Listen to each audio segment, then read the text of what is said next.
और चलिए इस बीच बड़ी खबर सामने आ रही है, उसका रुख कर रहे हैं। इस वक्त की ब्रेकिंग आपको बता दें, शंभू बॉर्डर से रवाना हुआ है किसानों का जत्था। 101 किसानों का जत्था अपनी एमएसपी पर कानूनी गारंटी समेत तमाम मांगों को लेकर आज एक बार फिर दिल्ली कूच कर चुका है। शंभू बॉर्डर से 101 किसानों का जत्था रवाना हो चुका है। हालांकि किसानों को बैरिकेडिंग कर रोकने की कोशिश की जा रही है। दिल्ली हरियाणा बॉर्डर पर सुरक्षा बेहद कड़ी कर दी गई है। लगातार वहां से तस्वीरें सामने आ रही है, आप देख सकते हैं कई मल्टी लेयर बैरिकेडिंग यहां पर की गई है। एकदम सख्त सुरक्षा व्यवस्था कि किसान यहां से आगे ना जा पाए, किसी तरह से माहौल ना बिगड़े, अव्यवस्था ना हो। तो आप देख सकते हैं उसके तहत तैयारियां कितनी पुरजोर की गई है। और अमित पांडे हमारे साथ जुड़ गए हैं ज्यादा जानकारी के साथ, लगातार शंभू बॉर्डर से जुड़े हुए हैं। अमित, अभी ताजा स्थिति क्या बनी हुई है वहां पर? 101 किसानों का जत्था रवाना हो गया है। जी बिल्कुल पूजा, जो दूसरा जत्था है 101 किसानों का आज वो रवाना हो गया है शंभू बॉर्डर से। अब इस वक्त जो घग्गर पर बना हुआ पुल है, जहां पर हरियाणा की तरफ से बैरिकेडिंग की गई है, एक पूरी फोर्स की जो तैनाती है वो वहां पर की गई है और वहां तक किसान जो है पहुंच गए हैं। अधिकारी जो है लगातार इस बात की हिदायत दे रहे हैं कि आप लोगों के पास किसी भी तरह का कोई परमिशन नहीं है आगे बढ़ने का, लिहाजा आप लोग पीछे हट जाएं। ये लगातार यहाँ पर जो अधिकारी हैं उनके तरफ से ये अनाउंसमेंट किया जा रहा है और किसानों का कहना है कि हम निहत्थे हैं, हाथों में सिर्फ अपने ऑर्गेनाइजेशन का झंडा है, इसे लेकर हम आगे दिल्ली की तरफ कूच करना चाहते हैं। तो इस तरह की जो इस वक्त यहाँ पर चली हुई है और किसान जो है इस बात पर अड़े हुए हैं कि उन्हें आगे बढ़ना है, लिहाजा बार बार पुलिस प्रशासन की तरफ से उन्हें पीछे हटने की बात कही जा रही है। इसके अलावा आपको बता दें कि पिछली बार हमने देखा था कि पुलिस का निगोशिएशन उस हिसाब से नहीं था, लेकिन आज जो 101 लोगों का जो जत्था आगे बढ़ रहा है, जिसकी लिस्ट सरवन सिंह पंडेर की तरफ से अंबाला प्रशासन को दी गई थी, उसको अब मिलान करा रही है। एक एक करके किसानों का नाम लिया जा रहा है और पुलिस की तरफ से ये चेक हो रहा है कि जो नाम किसानों की तरफ से दिए गए हैं क्या वही लोग हैं या उनके अलावा कोई उपद्रवी जो है इस भीड़ में तो नहीं। तो इस बात की आइडेंटिफिकेशन जो है वो इस वक्त हरियाणा पुलिस के द्वारा की जा रही है। किसान जो है इस वक्त अड़े हुए हैं और इनकी तरफ से साफ कहना है कि हम आज जो है आगे बढ़ेंगे, क्योंकि शुक्रवार को हमने देखा था कि किस तरह से जब किसानों ने आगे बढ़ने की कोशिश की तो आंसू गैस के गोले जो है वो दागे गए, टीयर स्प्रे जो है उसका इस्तेमाल किया गया, पेपर स्प्रे का इस्तेमाल किया गया।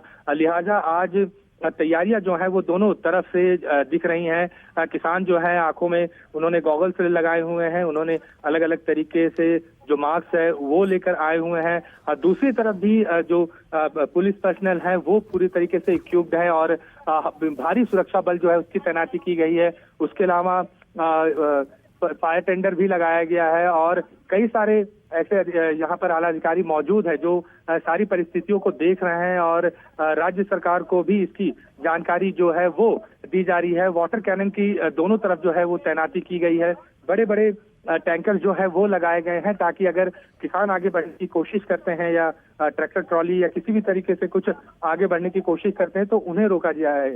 हालांकि किसानों की तरफ से साफ कह दिया गया है कि वो किसी भी तरीके से ट्रैक्टर ट्रॉली या किसी भी ऐसी वाहन का इस्तेमाल नहीं करेंगे जिससे लॉ एंड ऑर्डर खराब हो। वो बार बार उनके तरफ से यही कहा जा रहा है कि वो पैदल मार्च जो है वो दिल्ली की तरफ करना चाह रहे हैं, लेकिन पुलिस जो है वो नहीं कर रही है। इसके अलावा आपको बता दें कि इंटरनेट सेवाएं जो है वो पूरी तरीके से शंभू के अलावा अंबाला में भी उसको रोक लगा दी गई है। इसके अलावा धारा 144 जो है वो यहाँ पर इम्पोज है, क्योंकि भारी संख्या में जो किसान हैं वो शंभू बॉर्डर पर इकट्ठा हुए हैं। हालांकि सभी जो हैं वो एक दूरी जो है वो बनाए हुए हैं, क्योंकि नेताओं की तरफ से बार बार ये बात कही गई थी कि समर्थन में भले किसान आए लेकिन जत्थे में जिन लोगों का नाम है वही लोग आगे बढ़ सकते हैं। तो सीधे तौर पर वही लोग आगे इस वक्त यहाँ पर शंभू बॉर्डर पर आगे बढ़े हुए हैं। अब इंतजार देखा जाएगा कि क्या हरियाणा पुलिस जो है उनको आगे बढ़ने की इजाजत देती है।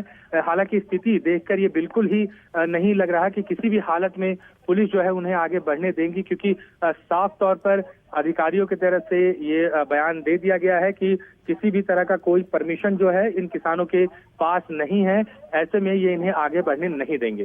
तो अमित, अब ऐसे में जो सबसे बड़ा सवाल यही है कि आखिर इस समस्या का समाधान निकलेगा कैसे? 6 तारीख वाले ही कमोबेश वही स्थिति आज दिख रही है, बल्कि और मजबूत तरीके से यहाँ प्रशासन भी अपनी तैयारियों के साथ जुटा हुआ है और किसान भी। पूजा एक बार अपना सवाल दोबारा दोहराएंगे, आवाज नहीं आ रही। अमित, समाधान कैसे निकलेगा? क्या आज भी कमोबेश वही 6 तारीख वाली तस्वीर नजर आएगी? जी बिल्कुल, पहले भी लगातार किसान नेता जो है वो इस बात की मांग कर रहे हैं कि केंद्र सरकार हो या राज्य सरकार हो, किसानों से बातचीत करने के लिए कोई तैयार नहीं है।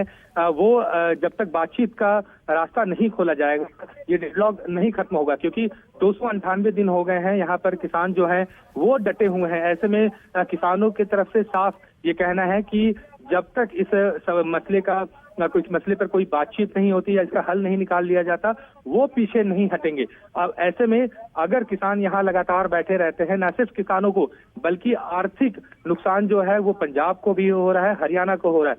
अंबाला के अगर मैं बात करूं तो यहाँ इंडस्ट्रियल एरिया जो है उनको उनके काम पे काफी प्रभावित हो रहा है, और दूसरी तरफ पंजाब की तरफ लुधियाना, राजपुरा, ये जो इंडस्ट्रियल है वो भी इस आंदोलन से प्रभावित है। ऐसे में आर्थिक नुकसान जो है वो दोनों राज्यों को जो है वो झेलना पड़ रहा है। लेकिन सबसे महत्वपूर्ण बात यह है कि इसकी पहल जो है वो केंद्र सरकार के द्वारा की जाएगी, क्योंकि जो मांगे हैं किसानों की वो केंद्र से है।